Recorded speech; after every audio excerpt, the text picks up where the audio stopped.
Hello and welcome back to Suspended Fanimation. I'm your host, Dennis Bithoulkas, and it's time for Doom Patrol Season 2, Episode 1, Fun Size Patrol.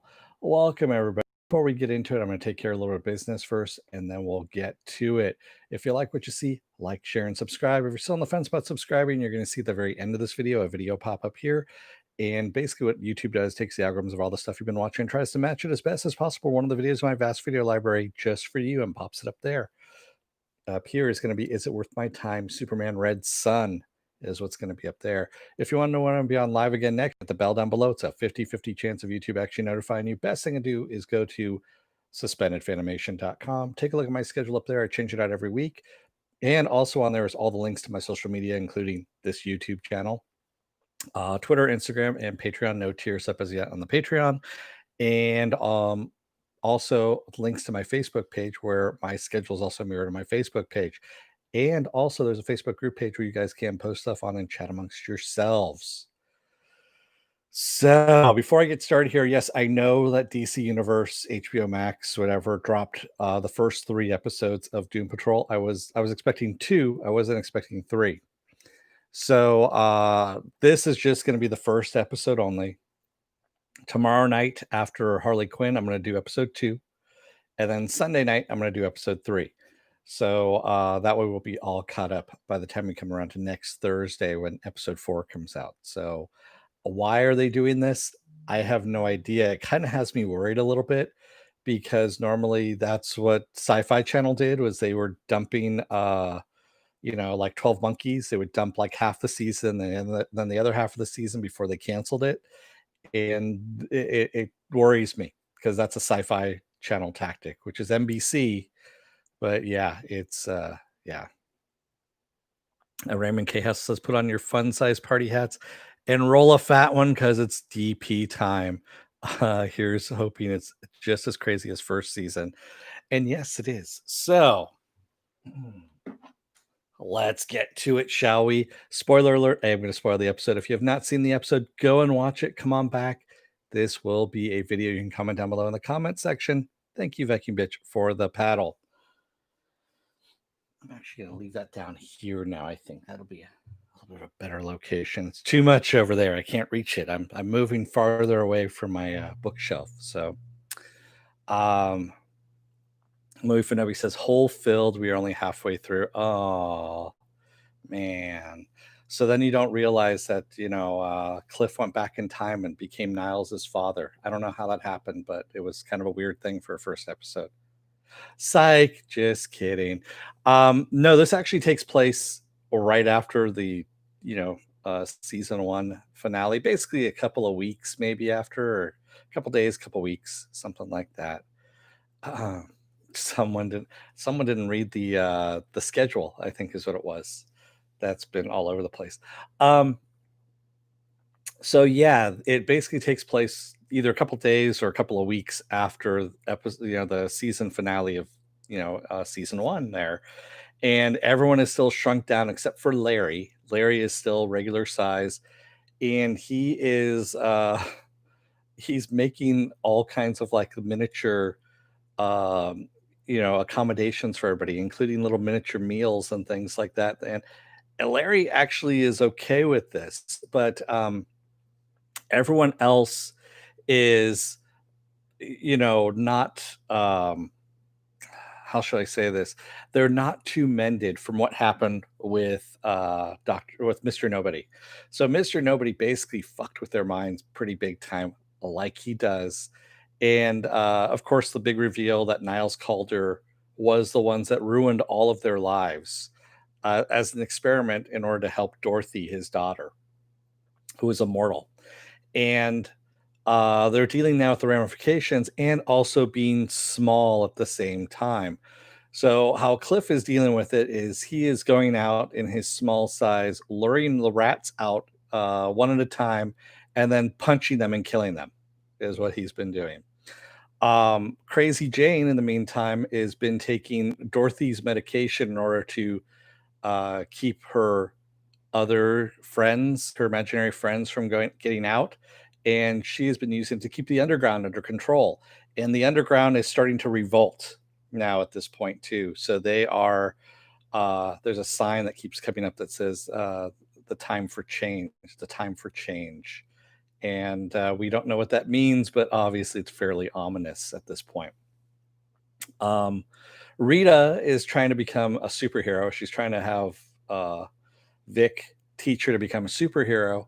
And Vic, in the meantime, is not dealing with the shit that he went through, essentially being tortured over and over and over again, of being blown up and reliving that, and then also being torn apart by his father, uh, who Mr. Nobody was portraying, his father. And he's having nightmares about this. And in the meantime, Dorothy, no one knows really about Dorothy, what's going on with Dorothy. And we do start off with London in 1927, where we see her in a cage and she's being used in a carnival. And of course, we know that she has imaginary friends. We've been hearing this, but the one becomes very dark and asks her if she wants to make a wish and kills everybody in the audience except for Niles. Niles happens to be in the audience and he's not killed. Yeah. Yes, they did torture him. But yeah, the rat suit, yes, I agree. The rat suit was going a little bit too far. And Cliff is just being an asshole to Dorothy. I mean, just a complete and total prick. And Niles calls him on it and says, don't take it out on her for what I did to you. And Cliff is just like, yeah, whatever, fuck off. you know? And yes, the beast does manifest from her. It does. But it knows Niles, of course, too, because as we saw Niles in the first season, uh, Niles had a little bit of familiarity with that beast as well. So yeah, there's a lot of cool stuff in this. The racetrack, definitely. Yeah, Smooth and Evie, that was awesome too. Cliff making the little racetrack car so he could drive it like a regular car, and then freaking out because he is also, he hasn't come to terms either with all the shit that's been going on with him. And he flashes back to the accident that decapitated him and his wife. And of course, he almost, crashes on the road there. And there's a lot of emotion that's happening here. And we see that Mr. Nobody and Beard Hunter are still trapped in the painting. And, Niles calls up Willoughby Kipling to help, make them big again. And because, of course, everything that Larry's been trying hasn't been working. And Willoughby basically says, well, if you want me to make it's going to cost you that kind of magic. And we find out that he wants the painting because it has some magic in it. And he also wants whatever's hanging around Niles' neck, which we later find out is the source of what's keeping Niles young at this point. And eventually he does give in and he does use that bargaining thing, and Willoughby brings them back to normal size.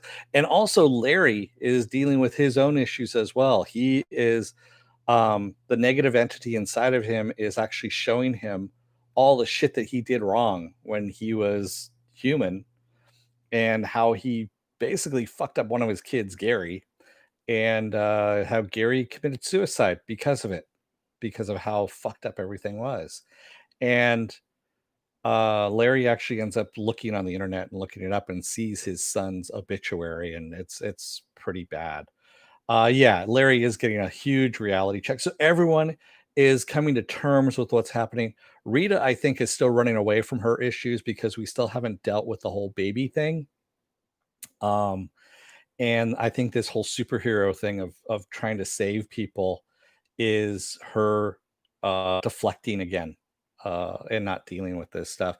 And Vic actually tells her, he goes, he insults her in order to get her to use her powers.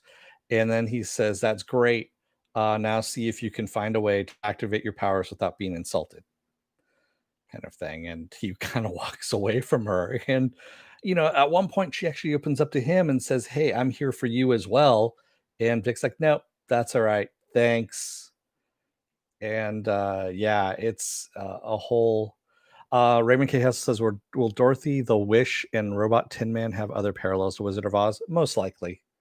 I mean, if you looked at the poster, Raymond, um, the poster for season 2 has all of them on the yellow brick road with, Robot Man wearing a tin hat kinda thing. So, yeah, it's, most likely the case, and you're hearing Pepper bark in the other room, sorry.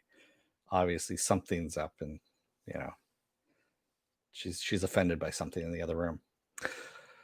So now they're all regular size now at this point. Niles doesn't have his immortality, and he, of course, is going to try and find a way to keep that immortality.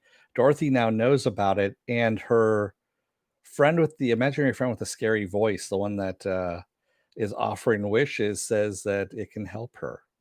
Now, I don't know if this is the beast with the horns, with the antlers, or if this is a third entity that we don't know about. I don't know for sure. So we'll find out here. And who knows? It might be Mr. No. Well, no, it wouldn't have been Mr. Nobody in 1927. So who knows who this is? But yeah, it's a really damn good episode. A good way to come back.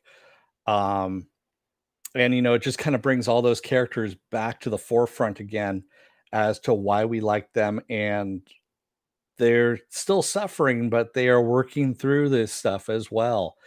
And I'm looking forward to, the next two episodes, which I said, Friday night I'm covering right after Harley Quinn. I'll do episode 2, and then Sunday night I'll do episode 3. Yeah.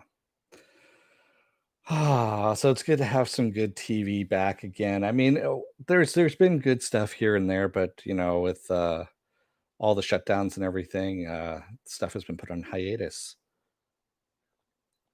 And I'm just glad they were able to get this film before all that happened. So,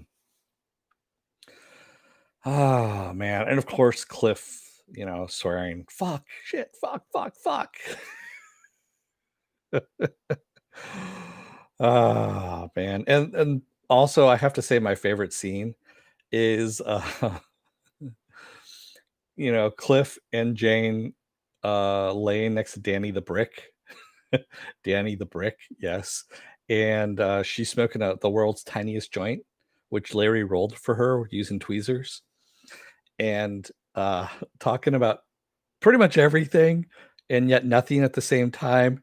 And then they get mean and start talking about Dorothy and, you know, how fucked up they are as an experiment. And then what did she fuck in order to make Dorothy, which is really fucking mean at that point. And to the point where Chief just comes around and goes, you know what? We can fucking hear you. Shut the fuck up, is essentially what Chief said. And they're like, yeah, fuck you. So everyone's hostile towards each other now at this point. And we're not going to see a resolution of this anytime soon. It's going to take a season to get through this, most likely, or more. And we'll get to see what happens there. Raymond says, glad to see Kipling back. Love that actor. Yeah, Mark Shepard's awesome. He was, for me, Supernatural, when he came in Supernatural as Crowley, that is, I think, my favorite. And also, of course, Battlestar Galactica. He was great in Battlestar Galactica as well. But for me, it was Supernatural. Him as Crowley was great. And having him come back as a magician, supernatural DC magician, and that is one of the awesome things too. So, and I'm wondering what happened with Cyborg with his fritzing of the eye, where he said that that Mr. Nobody and Beard Hunter were gone from the painting. He couldn't see anything, and I don't know if that was something that was happening within his head or if that was actually on the painting or not. So we don't know what is going on with that. Uh, we'll find out. And of course, Cyborg left. That was the other thing too. Is Cyborg has left the manor, and who knows where we're at. Um. So yeah, damn good episode. I can't wait for the next two. Like I said, everyone else enjoying this first episode back, or what's going on there? You guys getting refamiliarized with everything? I started rewatching season 1, and then, of course, I didn't catch up enough on it. but I got the gist. I remember, and I just, I've forgotten how well written these episodes are too. I mean, the dialogue in it is very witty. The attention to detail is really good, and again, it's Jeremy Carver. So it's Jeremy Carver, the showrunner. He just really puts a lot of detail, attention to detail, not just in the writing, but also in the set design, the people that he uses for set design, and the world that it creates. And I'm digging that. I'm really, really digging that, and glad to see that it's back. So, what else do I have going on this week? Tomorrow is the season 2 finale of Harley Quinn. Yeah, I know. Season 2 finale. But right after that is going to be episode 2 of Doom Patrol. That's right. Season 2 of Doom Patrol. Excuse me. Episode 2 of Doom Patrol. There we go. Saturday is Saturday morning blast off, where I take the genre news of the week and any of the genre stuff you guys want to talk about, and we talk about it. And then Sunday is going to be episode 3 of Doom Patrol. Monday is going to be Stargirl. Tuesday is going to be another episode of Is It Worth My Time? I don't know what I'm going to be doing as of yet. I will, have to look around and see what I'm doing there. Wednesday, I'm going to be off. Thursday is going to be episode 4 of Doom Patrol. There's a lot of Doom Patrol. And that's where we're going to come back around again. All right.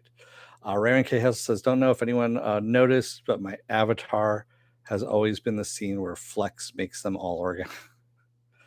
I haven't. I didn't notice that, Raymond K. I honestly, I don't have my reading glasses on too, so I can read your words, but I can't see the little. It's a little tiny thing about that big. So yeah. And you know what? They did a season 2 poster kind of like this one behind me here, and I'm not digging it as much as this one. This one is actually a lot better. But same artist did butterfly with some of the scenes for season 2 in it, and some weird shit flying off of it as well. Same kind of color scheme and all that. And they just released that yesterday, I think is when it was, on their Twitter. I believe it was yesterday they released it. Yeah. So, some good stuff. Viking Mitch says Dorothy seems like a nice kid so far. Yeah, until you get her pissed off. So the other thing I almost forgot to mention here, Niles, when she is freaking out and she's releasing her friends, and they of course are attacking Cliff at this point, and Niles is telling her to calm down, and then he snaps and says, "Do you want me to put you back? Do you want me to lock you back up again?" And she all of a sudden just like jolts out of it. And that was the one thing that I was kind of wondering at the very beginning, if he was the one that was running the carnival and had locked her up in the cage and was using her for the carnival. That would have been a really fucked up thing, but we've already seen that Niles Calder he does a lot of fucked up things. And that was one of the things I was just kind of like, I wouldn't put it past him. But that was kind of a questionable item right there. I guess we'll find out as we go along in this season.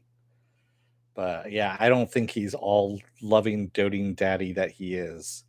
And I really don't think that Dorothy is actually his biological child either.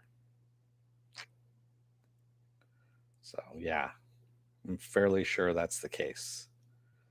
But we'll know for sure as we go through this season. All right. And on that note, I'm going to let you guys go for the night. Thank you, everybody who joined me tonight in the chat. Thank you if you made it this far in the video. Remember, if you're still on the fence about subscribing, you're going to see a video pop up here. If you like what you see there, hit the subscribe button down below. Like, share, and subscribe. And if you want to know when I'm going to be on live again next, you get the bell down below here as well. It's a 50-50 chance of YouTube actually notifying you. Go to suspendedfanimation.com. Take a look at the schedule up there. Also, all the links to my social media, so Twitter, Instagram, and Patreon are all up there as well. All right. Thanks, everybody. Mork says, thanks, man, and have a great night. Thanks, you too. Everyone, have a good night. I will see you again tomorrow for Harley Quinn and episode 2 of Doom Patrol. So until then, don't let the door hit your ass on the way out. Otherwise, Dorothy's imaginary friends might attack you if she gets scared enough. Thanks, everybody. Have a good night. Stay safe, and I will see you tomorrow.